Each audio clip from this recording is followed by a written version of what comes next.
And here we are. Kind that will never know death. And yet we're fighting to live. There is beauty in what we are. Shouldn't we too try to survive? Olá a todos, aqui é Márcio Pimentel com a revisão e as teorias do terceiro episódio da segunda temporada de Westworld. Mas se essa é a primeira vez que você me vê, por favor inscreva-se no canal e ative o ícone de notificação para receber mais vídeos como esse. Bora lá?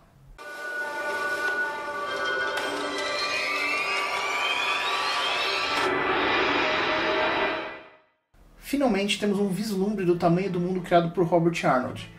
O terceiro episódio começa no tempo que a Índia era colônia britânica, então a narrativa desse parque se passa entre os anos de 1858 a 1947, o que não é muito distante do tempo que se passa Westworld.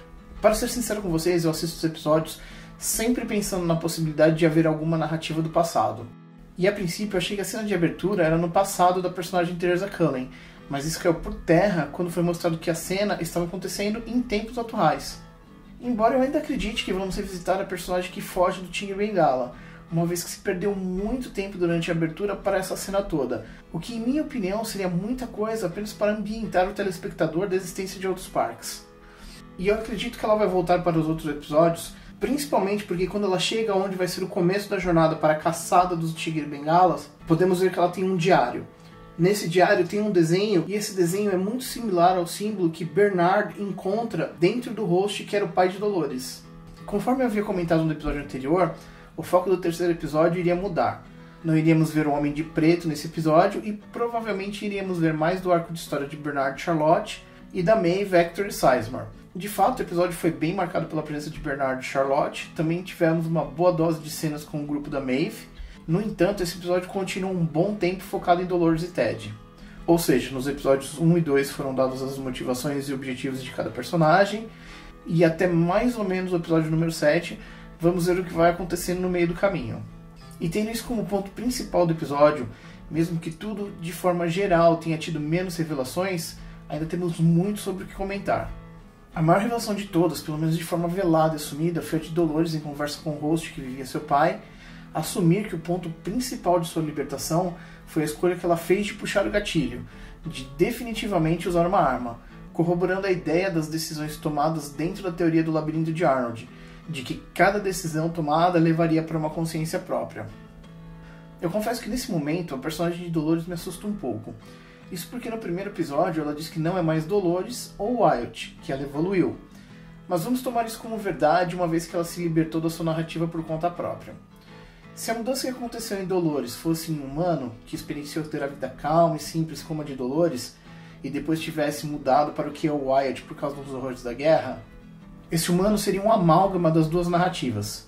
Não seria nenhum nem o outro, mas sim uma fusão. Já no caso de Dolores, quando é conveniente e necessário, ela se torna Wyatt, e podemos ver isso quando ela dá ordens e faz um acordo com o exército dos confederados. Mas ao mesmo tempo vemos toda a compaixão que Dolores tem quando vê o host que era seu pai, ou até mesmo a vulnerabilidade quando ela conversa com Ted, sobre ele ser o único que sobrou em sua vida. E a evolução dela está exatamente aí. Ela consegue ser os dois, de forma separada, mas ao mesmo tempo consegue ser uma junção dos dois, meio que criando uma terceira persona, que é a que planeja nos bastidores, mente e mata para alcançar seus objetivos. Outra coisa assustadora em Dolores é que quanto mais se revela sobre ela, mais parece que ela tem uma dimensão maior do que é um mundo fora do parque. E podemos ver isso da forma como ela se refere a tudo em conversa com Bernard. Quando ela fala que vai tomar o mundo, Bernard fala que os parques são um grão de areia num mundo muito, muito maior. Não tem como dominar. Dolores, quase que com pena de Bernard, diz que ele nunca esteve fora do parque e ela já esteve, e que conhece o que é no mundo. E o mais interessante, ela ainda apresenta uma linha de pensamento fazendo um paralelo entre os humanos e os hosts. Ela diz: lá fora é marcado por sobrevivência, por uma espécie que se recusa a morrer. E aqui estamos nós, uma espécie que nunca vai conhecer a morte e ainda assim lutamos para viver. E Dolores parece ter entendido e abraçado esse lado da humanidade marcado pela sobrevivência, tendo em vista a sua linha de ação no Forte Forlorn Hope para se livrar dos soldados humanos. E com tudo que aconteceu, eu fiquei com a sensação de que a jornada da Dolores não é necessariamente justa.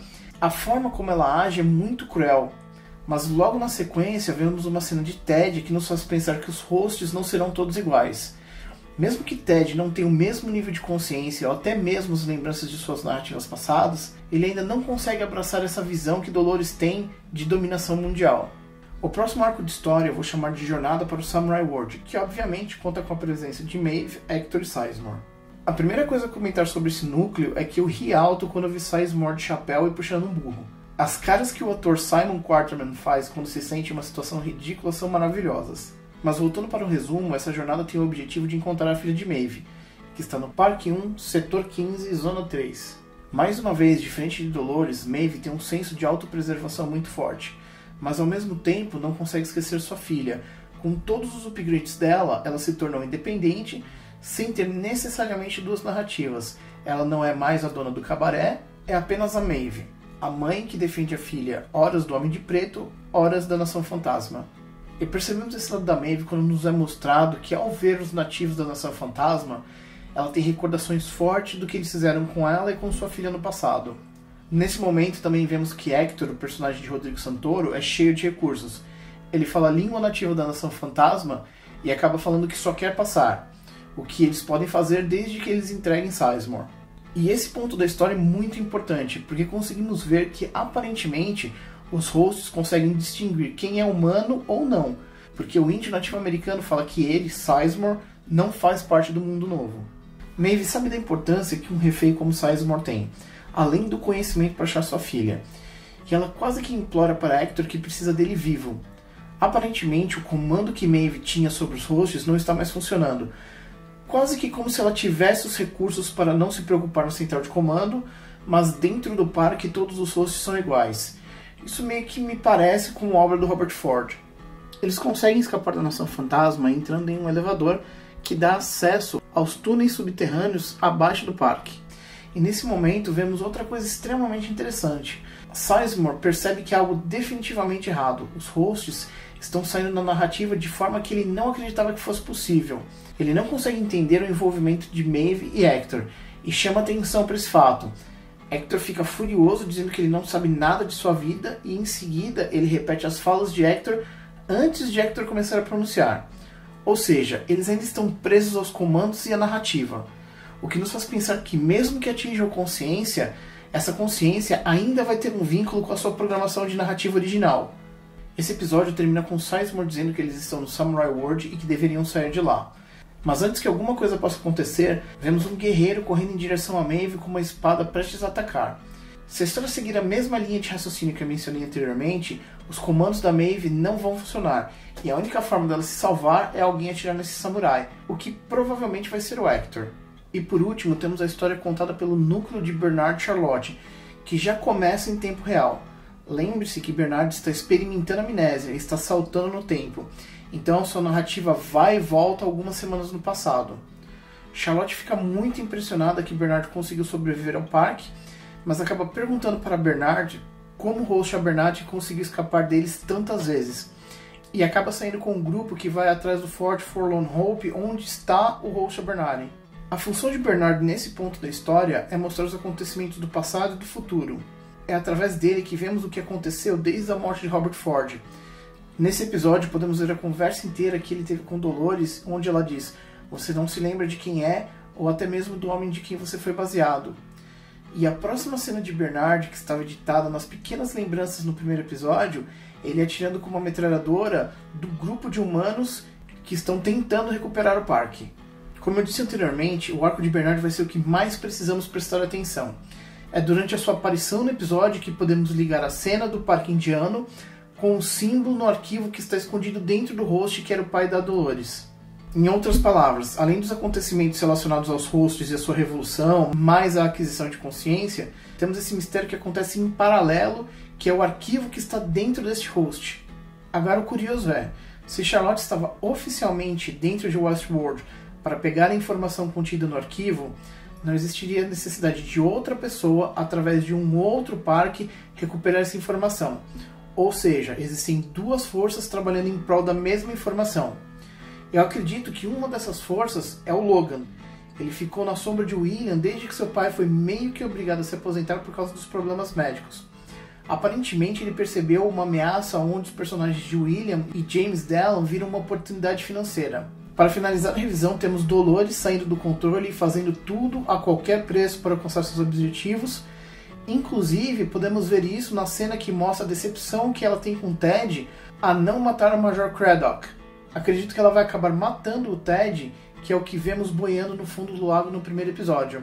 Também temos o grupo da Maeve chegando no Samurai World, ou os hosts desse parque conseguiram atravessar a fronteira e estão apenas no caminho até a filha da Maeve, mais Bernard tentando sobreviver às ameaças do parque, mais sua perda de memória por falta de fluido no córtex cerebral, sendo o único personagem que teve acesso ao arquivo secreto dentro do pai da Dolores, mais a apresentação dessa personagem que está atrás do mesmo arquivo que a Charlotte. Então, pessoal, o que vocês acham? Dolores se tornou a vilã da história e vai se voltar contra o Ted? Para quem é a mulher do parque indiano trabalha? Para Delos ou para outra pessoa? Alguém vai salvar a Maeve do Samurai ou ela vai se defender sozinha? Se você tem alguma dúvida ou sugestão, escreva nos comentários abaixo. Por favor, não deixe de se inscrever e ative o ícone de notificação para receber novos vídeos. Isso é muito importante para nós.